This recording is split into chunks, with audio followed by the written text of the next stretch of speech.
Terima kasih Anda masih bersama kami. Bagi Anda yang baru saja bergabung, kami hadirkan kembali 3 berita utama hari ini. Menyukseskan Pilkada serentak, PT Kereta Api Indonesia memberikan diskon 10% kepada para penumpang yang melakukan perjalanan tanggal 26 hingga 28 November 2024. Para pedagang pasar tradisional Nogosari di Boyolali menolak direlokasi ke bangunan pasar yang baru karena dianggap sepi dan jauh dari permukiman warga. Seekor sapi betina di Banyumas tercebur subur sedalam 10 meter.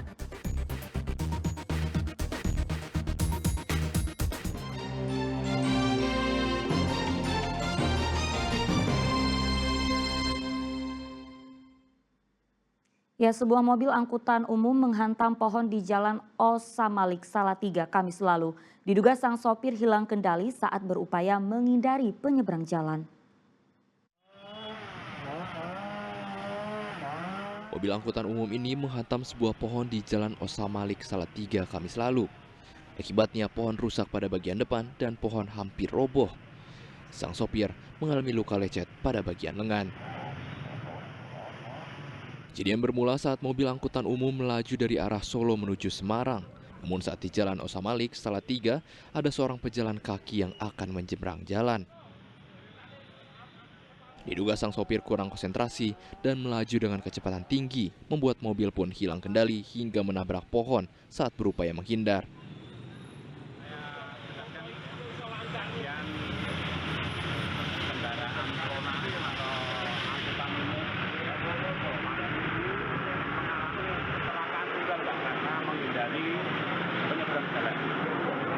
Menghindari kecelakaan yang bersangkutan membanting setir ke sini hingga menabrak pohon yang ada di tepi jalan.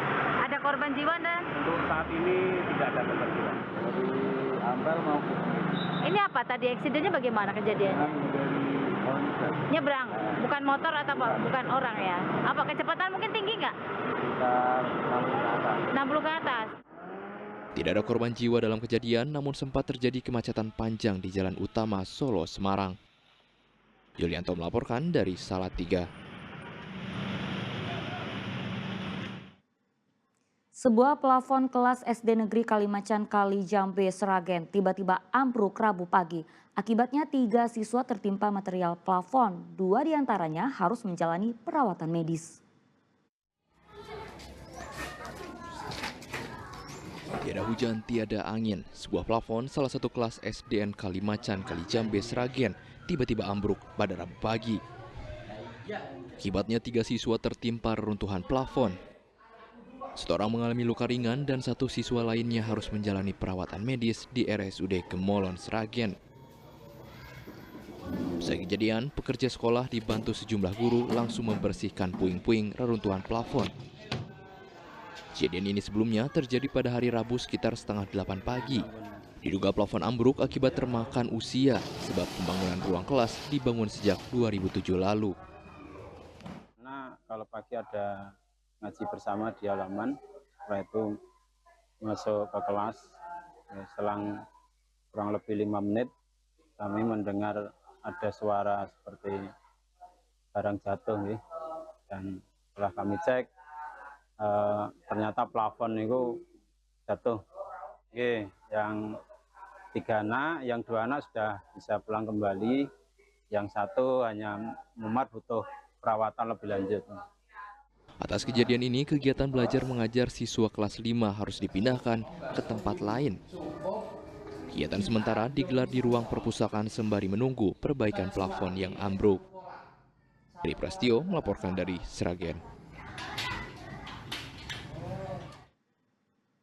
Para pedagang pasar tradisional Nogosari di Boyolali menolak direlokasi ke bangunan pasar yang baru karena dianggap sepi dan jauh dari permukiman warga. Para pedagang menuntut agar mereka tetap berjualan di tempat lama.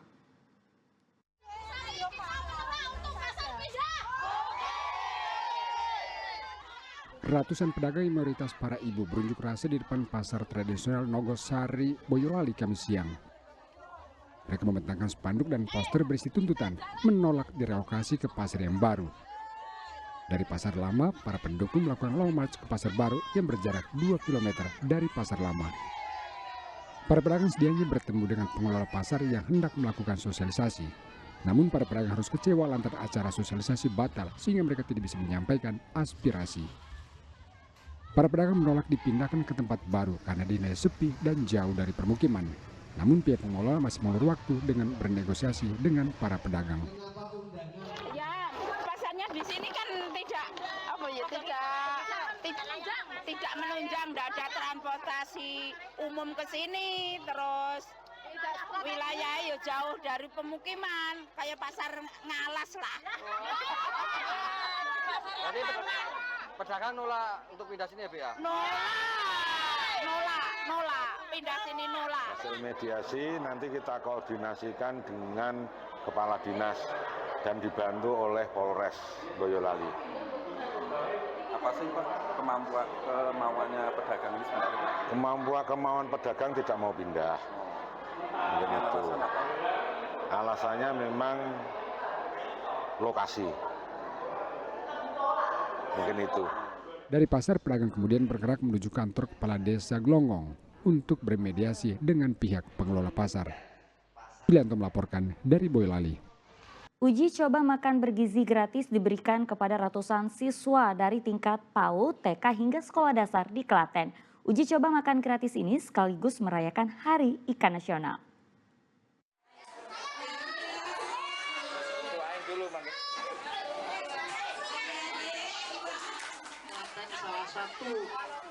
Kegembiraan terpancar dari wajah polos ratusan siswa PAUD, TK, dan SD saat menikmati makan bergizi gratis yang diselenggarakan di Sekolah Dasar Negeri 2 Nang Sri, Manis Renggo, Klaten, Kamis siang.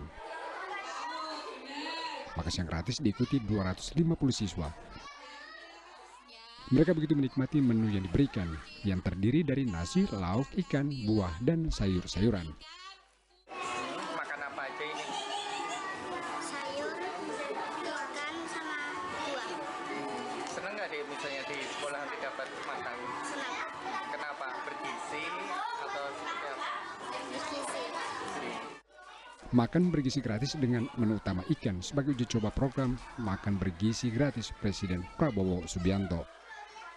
Yang sangat kami dukung adalah makan gizi gratis ini, di mana harapan kita nanti anak-anak dari usia dini sudah bisa mendapatkan makanan yang betul-betul dikonsumsi, tidak hanya daging, telur, ayam, tapi juga dengan ikan. Dan harapan ke depan dalam rangka menuju Indonesia Emas 2045, anak dan usia muda ini sudah bisa mengkonsumsi ikan. Karena kita ketahui ikan ada sebagai sumber protein. Uji coba makan bergizi gratis dengan lauk ikan sekaligus menjadi bagian dari rangkaian peringatan Hari Ikan Nasional. Krisna Agung melaporkan dari Klaten.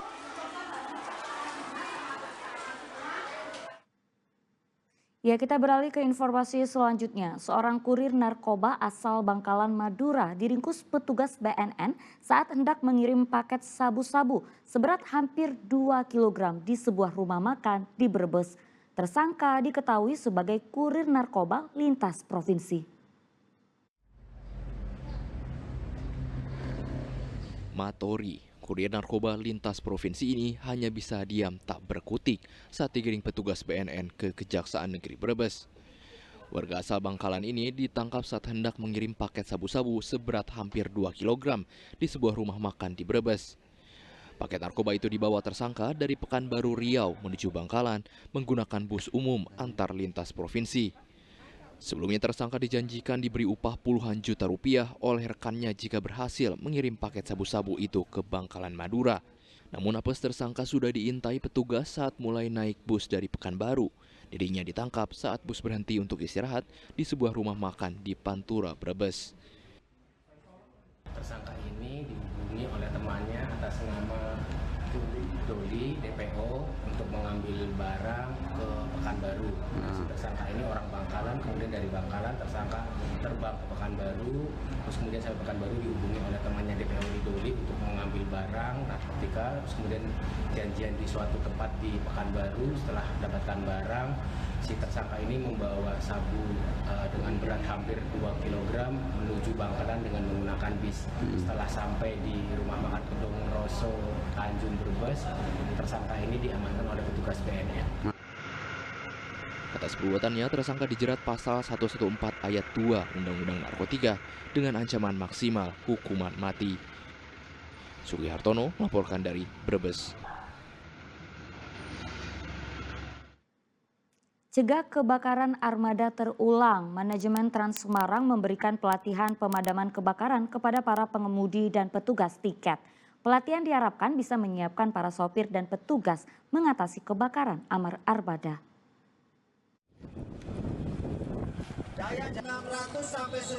Petugas Dinas Pemadam Kebakaran didatangkan manajemen Trans Semarang untuk melatih dan mendidik para sopir dan petugas tiket untuk memadamkan kebakaran armada. Pelatihan berlangsung di Pul Trans Semarang di Kecamatan Mijen dan diikuti 80 peserta. Salah satu pelatihan dasar yang diberikan adalah memadamkan percikan api kecil dengan apar atau kain basah. Cara ini untuk mencegah api membesar dan meluas. Para peserta juga dilatih agar tidak panik dan meninggalkan armada jika percikan api masih kecil.